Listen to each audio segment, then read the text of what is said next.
3 years ago, I went solo camping in the Cascades. I'd done it a dozen times before, knew the trails, knew the area, knew which spots had the best views and which ones to avoid. I thought I knew what to expect. I was wrong. I hiked about 6 miles in, found a clearing near a creek, perfect spot. Flat ground, good tree coverage, fresh water nearby. I set up my tent, gathered some firewood, made a fire, cooked some freeze-dried pasta. The usual routine. By 9 p.m. it was fully dark.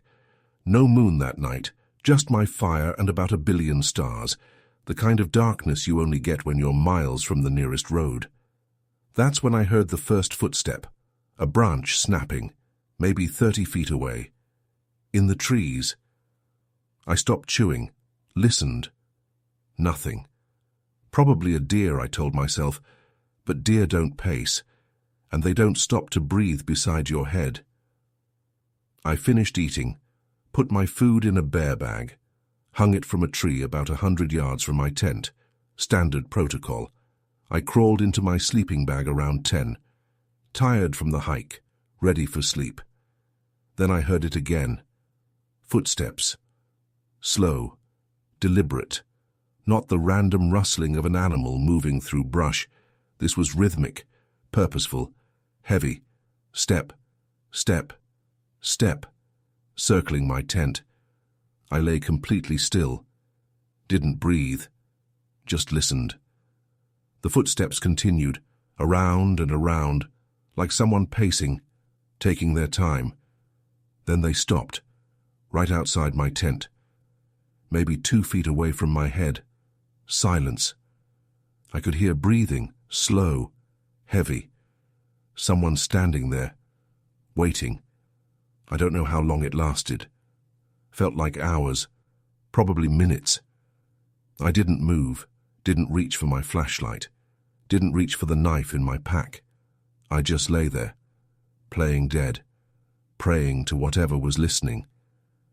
Eventually the footsteps started again, moving away, slow, unhurried, back into the trees. I didn't sleep that night, not for a second, just lay there, watching the walls of my tent, listening for any sound. At first light, I got out. I had to see. There were footprints in the dirt around my tent. Human footprints, bare feet large. Someone had walked around my tent at least 12 times, maybe more. The prints were deep. Whoever made them was heavy, or pressing down hard. But that's not what made me pack up and leave. The footprints led away from my tent into the woods. About 50 feet out, they just stopped. No trail leading away, no sign of where they went, no disturbance in the brush, like whoever made them just vanished, or went up. I looked at the trees above where the prints ended, tall pines, thick branches, dark even in the morning light. I didn't see anything, but I felt like something was looking back. I hiked out that morning, 6 miles in 3 hours. Didn't stop once, didn't look back. I still go camping, but never alone. And I still check the trees. Every single trip. I don't know what I'm expecting to see. But I still look, because whatever walked around my tent that night didn't walk away, it climbed. My buddy Jake and I did a 4-day backpacking trip in the Appalachians last summer. We'd been planning it for months, saved up for new gear, mapped out every mile, had our campsites picked out in advance.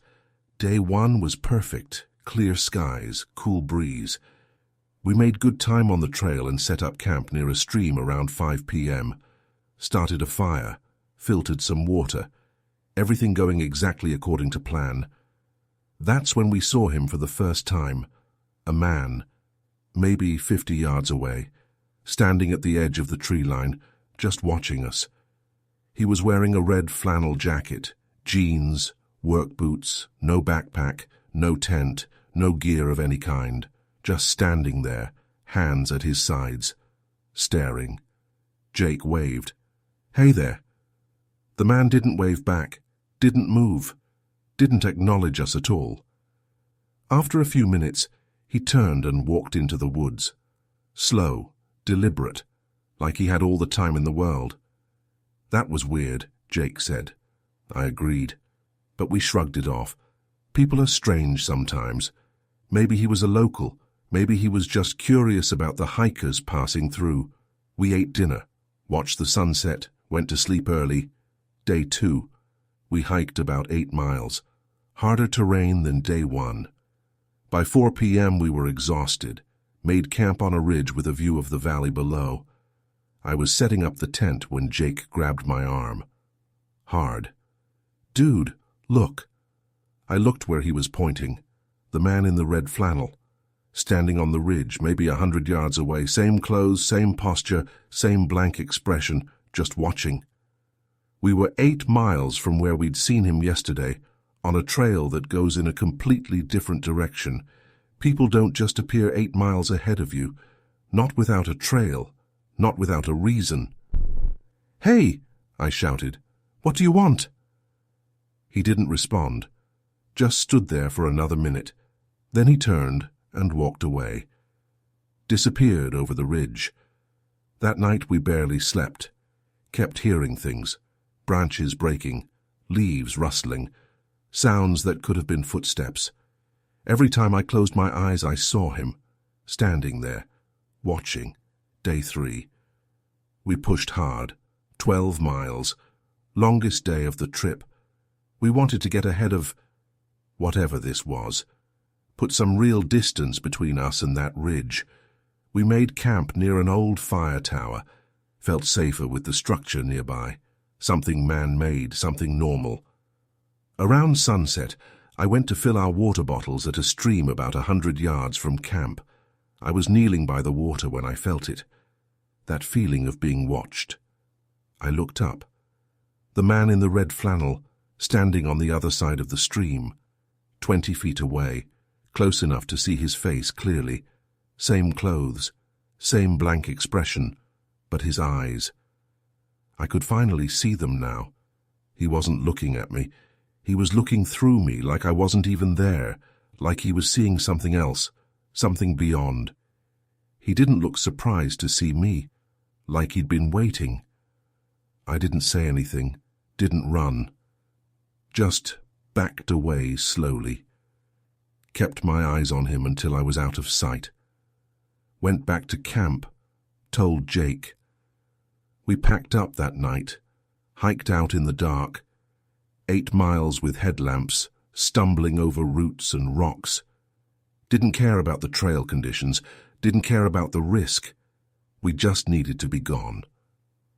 When we got to the parking lot at 2 a.m., there was only one other car there. An old pickup truck, rusted, covered in dust. Looked like it hadn't moved in years. On the dashboard, folded neatly, there was a red flannel jacket. We never reported it. What would we say? A man looked at us? But I've never gone back to that trail, and I still see his face sometimes. In dreams, in the corner of my vision, looking through me, like I'm already gone. This happened when I was 16. Church youth group camping trip. About 15 kids, 3 adult chaperones. We set up camp in a state park, nothing remote. Just a regular campground with fire pits and picnic tables and bathrooms, about a 5-minute walk away. Safe, normal. The kind of place families go. There were 5 tents total. 2 for the boys, 2 for the girls, 1 for the adult leaders. The first night went fine. We made s'mores, told ghost stories around the fire, played cards with flashlights, normal camping stuff. Second night, around 2 a.m., I woke up needing to pee. Too many sodas at dinner. I crawled out of my tent as quietly as I could, trying not to wake up the other guys. The campfire had burned down to embers, just a soft orange glow. Everyone was asleep. The only sound was crickets and the occasional rustle of wind through the trees. I walked to the tree line to do my business. Easier than walking all the way to the bathroom in the dark. On my way back, something made me stop. A feeling, like something was off, like the campsite looked different somehow. I counted the tents. 1, 2, 3, 4, 5, 6. I counted again. I knew there were 5 tents. I helped set them up. So why was I staring at 6? There was a 6th tent, set up about 20 feet from the others. Small, dark green, almost invisible in the darkness. It hadn't been there when we went to sleep, I was sure of it. We'd all sat around the fire until almost midnight. I would have seen it. I stood there, frozen, staring at it, trying to make sense of what I was seeing. The tent was completely still. No light inside, no sound, but the zipper was partially open, maybe 6 inches, just a thin black gap. I don't know why, but I felt like something was looking back at me through that gap, watching, waiting to see what I would do. I ran back to my tent, shook my friend Marcus awake, told him to look outside. He rubbed his eyes, stuck his head out, counted, then counted again. "There's 6 tents," he whispered. His voice was shaking. We woke up Mr. Davis, one of the chaperones, told him someone had set up a tent in our camp. He didn't believe us at first, thought we were pranking him, but he grabbed his flashlight and walked over to the 6th tent. "Hello? Anyone in there?" No response. He unzipped it slowly, shined his light inside. Empty. No sleeping bag, no gear, no sign that anyone had ever used it. Just an empty tent, set up in the middle of the night, 20 feet from where 15 people were sleeping. Mr. Davis checked the whole campground, walked the perimeter with his flashlight. No one else was around. No cars we didn't recognize. Nothing out of place except that tent. We packed up and left at 4 a.m., loaded everything into the van and drove home in silence. The park ranger we talked to on the way out said they'd had reports of unusual activity in that campground before. Wouldn't say what kind. Just told us to report anything strange. I've told this story a few times over the years. Most people think we imagined it. Group hysteria. Kids freaking each other out. But I was there. I counted those tents. Twice. And I still remember the feeling of standing in that dark campground, staring at that 6-inch gap in the zipper, knowing something was staring back. I never found out who set up that tent, or what was inside before we got there.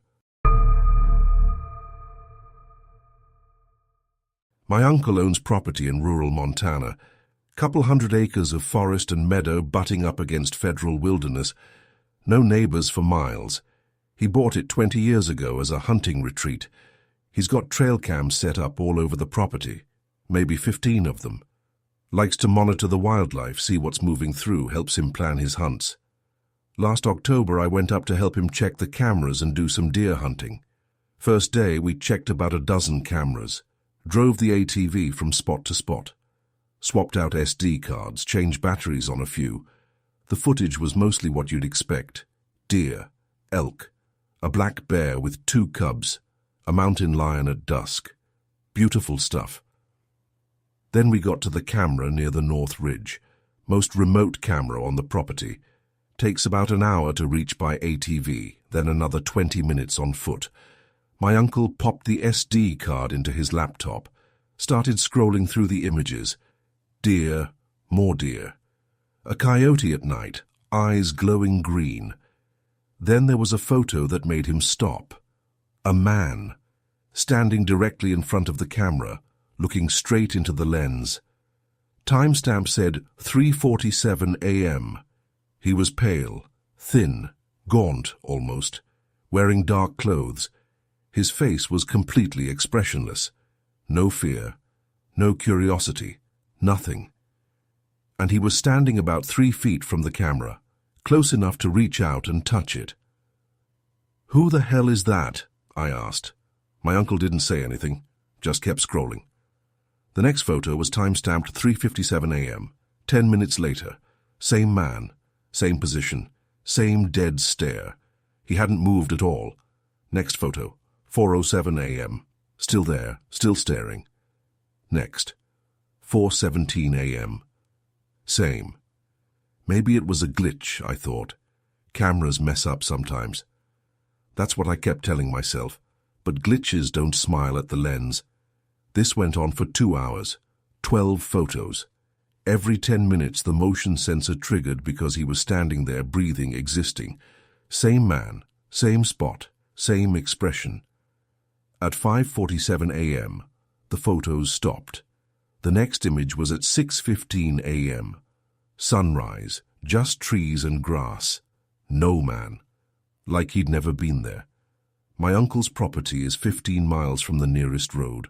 There are no trails, no cabins, no structures of any kind except his hunting blind. No one should have been there, especially not at 3 a.m., especially not for 2 hours. We hiked out to where the camera was, checked the ground, no footprints, no disturbance, nothing to indicate anyone had been standing there. My uncle deleted those photos, told me not to mention it to my aunt. But I know what I saw. Someone stood in front of that camera for 2 hours, in the middle of nowhere, in the middle of the night, not moving, not leaving, just watching, like he knew we'd find the photos, like he wanted us to know he was there. The question I still ask myself, how long had he been watching before the camera caught him? 2 summers ago, I went fishing with my dad and my brother at a lake in northern Minnesota. Remote spot, no roads in. You have to canoe about 3 miles from the drop point to reach it. No motorboats allowed, no cabins on the shore, just water and trees and silence. We'd been going there since I was a kid. My dad found it 30 years ago. Best walleye fishing in the state, he always said. We went every August. We set up camp on the eastern shore, same spot as always. Did some fishing that afternoon from the rocky point. Caught a few nice ones. Normal trip. That night, around 9 p.m., my dad suggested we try some night fishing. He'd read an article about how walleye are more active after dark. They come up from the deep water to feed. Worth a try, he said. So around 10 p.m. we took the canoe out. Just me and my dad. My brother stayed at camp to tend the fire. We paddled out to the middle of the lake, maybe a quarter mile from shore, dropped anchor, cast our lines into the dark water. It was peaceful. No wind. No sound except the occasional loon call echoing across the lake. The only light was from our camp on the shore, a small orange glow in the distance. We'd been out there about 30 minutes when we felt something bump the canoe. Not hard, just a soft thud against the bottom, like something brushed against us from below. Probably a log, my dad said. Storm blew through last week. There's debris in the water. Made sense. I'd seen some branches floating near the shore earlier. We kept fishing. A few minutes later, another bump. Harder this time. The canoe rocked slightly. My dad frowned, grabbed his flashlight, shined it into the water. Nothing, just black water and our anchor line disappearing into the depths. Maybe we should move, he said. We started pulling up the anchor. That's when something grabbed the paddle.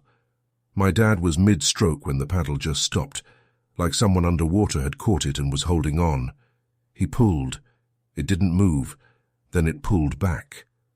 The paddle ripped out of his hands and disappeared into the water. Didn't float, didn't surface, just gone. Logs don't pull paddles under. At least, nothing natural does. We sat there, silent, staring at the black water around us. The lake was calm. No ripples, no bubbles. Nothing to indicate where the paddle had gone. Then I felt something touch the bottom of the canoe. Not a bump. Not a knock. A hand. I felt it pressing up from below, sliding along the aluminum hull. I could feel the shape of it, fingers spreading out, moving slowly from the front of the canoe toward the back. like something was feeling the bottom of the boat, trying to understand what we were. My dad grabbed the remaining paddle, started paddling hard, didn't say a word. I've never seen him move that fast. We covered a quarter mile in maybe 3 minutes. The canoe practically flew across the water. We hit the shore hard, jumped out, dragged the canoe up onto the rocks.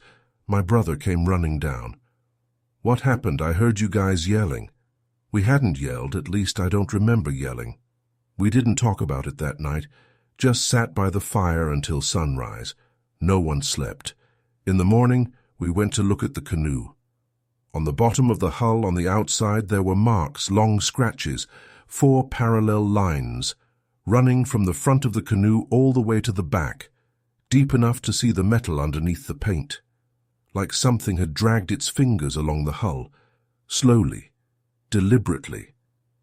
We packed up and left that morning, paddled out fast. Didn't stop until we reached the truck. My dad still won't talk about it. Changes the subject every time I bring it up. But I know what I felt. Something was under that canoe. Something that reached up from the dark water. Something that wanted us to know it was there.